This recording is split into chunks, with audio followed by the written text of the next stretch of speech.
এয়া প্ৰথমতে চাওক মই কেইটামান শৰালি ফুলৰ কোঁহ লৈছোঁ। এয়া দেখিছে চচটোত পানী লৈ লৈছোঁ আৰু কোঁহকেইটা দি দিলোঁ। আৰু এইখিনি হৈছে মধুৰিআমৰ কোঁহ আৰু এয়া মধুৰিআমৰ কোঁহ লগত লৈছোঁ চাউল। এয়া দেখিছে বন্ধু বান্ধৱীসকল, পুনৰ আজি এটি নতুন ভিডিঅ' মোৰ গাহৰি গঁৰালৰ পৰাই বনালোঁ। আচলতে কালিৰ পৰা মনটো খুব বেয়া লাগি আছিল।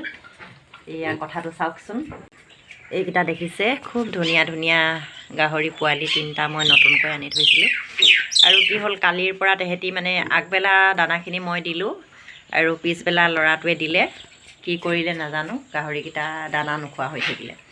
আৰু আজি পুৱাৰ ভাগত দেখিছোঁ মন মৰা, কালিয়ে তেহেঁতৰ মন মৰা, খুব মানে গাটো জ্বৰ জ্বৰ ভাৱ। তাৰপিছত দানা দিয়াখিনি নাখালেই। তাৰপিছত ডক্তৰো খবৰ কৰিলোঁ, ডক্তৰ নাহিল। তাৰপাছত মই কি কৰিলোঁ, সেয়াই আৰু মানুহে কথাতে কয় সৰু সুৰা বেমাৰক নকৰিবা ভয়, গছৰ পাতে নানা ৰোগ কৰে নিৰাময়। আৰু মই কি কৰিলোঁ, আমাৰ ঘৰৰ শেৱালি ফুলৰ গছ আছিলে। যিহেতু আপোনালোকে হয়তো কিমান সংখ্যকে জানে নাজানো, শেৱালি ফুলৰ কুঁহি বা কোঁহ মানুহৰে হওক বা যিকোনোৰে মানুহৰ জীৱ জন্তুৰ জ্বৰৰ কাৰণে খুব ভাল। আৰু মই কি কৰিলোঁ, আমাৰ ঘৰৰ মধুৰি গছৰ কোঁহ কেইটামান লৈ শেৱালি গছৰ কোঁহ কেইটামানে সৈতে পানীত উতলাই পানীখিনি সিহঁতক খাবলৈ দিলোঁ।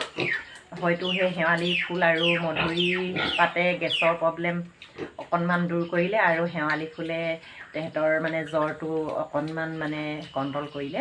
আৰু তেনেকৈ নিশাটো পোৱালিকেইটা ধুনীয়াকৈ শুই থাকিলে।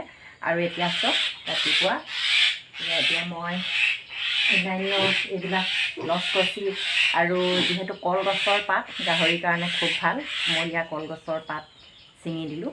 তেহেঁতি খুব ধুনীয়াকৈ খালে। আৰু এতিয়া মই কি কৰিলোঁ, মানিমুনি, বৰ মানিমুনি, লচকচি, তাৰপিছত লাই জাবৰি, এয়া দেখিছে এনেকুৱা ধৰণৰ পাত আৰু এনেকৈ কৰি নেমুৰ ৰসৰ লগত চেপি সিহঁতক খাবলৈ দিলোঁ। মনটো অকণমান ফূৰ্তি কৰিছে।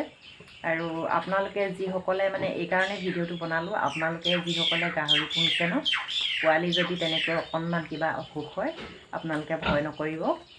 মোৰ নিচিনাকৈ আপোনালোকে কি কৰিব, শেৱালি ফুলৰ কোঁহ ল'ব আৰু মধুৰি গছৰ কোঁহ লৈ সিজাই কৰি পানীখিনি তেহেঁতক যিকোনো প্ৰকাৰে অকণমান হুপি খাবলৈ দিব।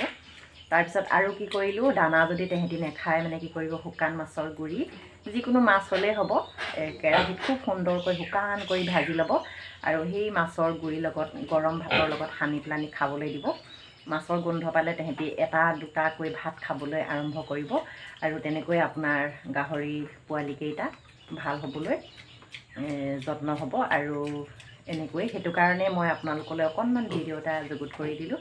তো যিসকলে গাহৰি পালন কৰি আছে তেওঁলোকে চাব বা লাইক কৰিব, কমেণ্ট কৰি বন্ধুবৰ্গলৈ শ্বেয়াৰ কৰি দিব। আৰু যিসকলৰ প্ৰয়োজন নাই তেওঁলোকে চালেও চাব, নেচালেও নাই, একো নাই। তো ভিডিঅ'টো যদি ভাল লাগিছে, পুনৰ কৈছোঁ, যিসকলে গাহৰি পাম বা গাহৰি পুহি আছে তেওঁলোকলৈ দিলোঁ। তো বাই বাই।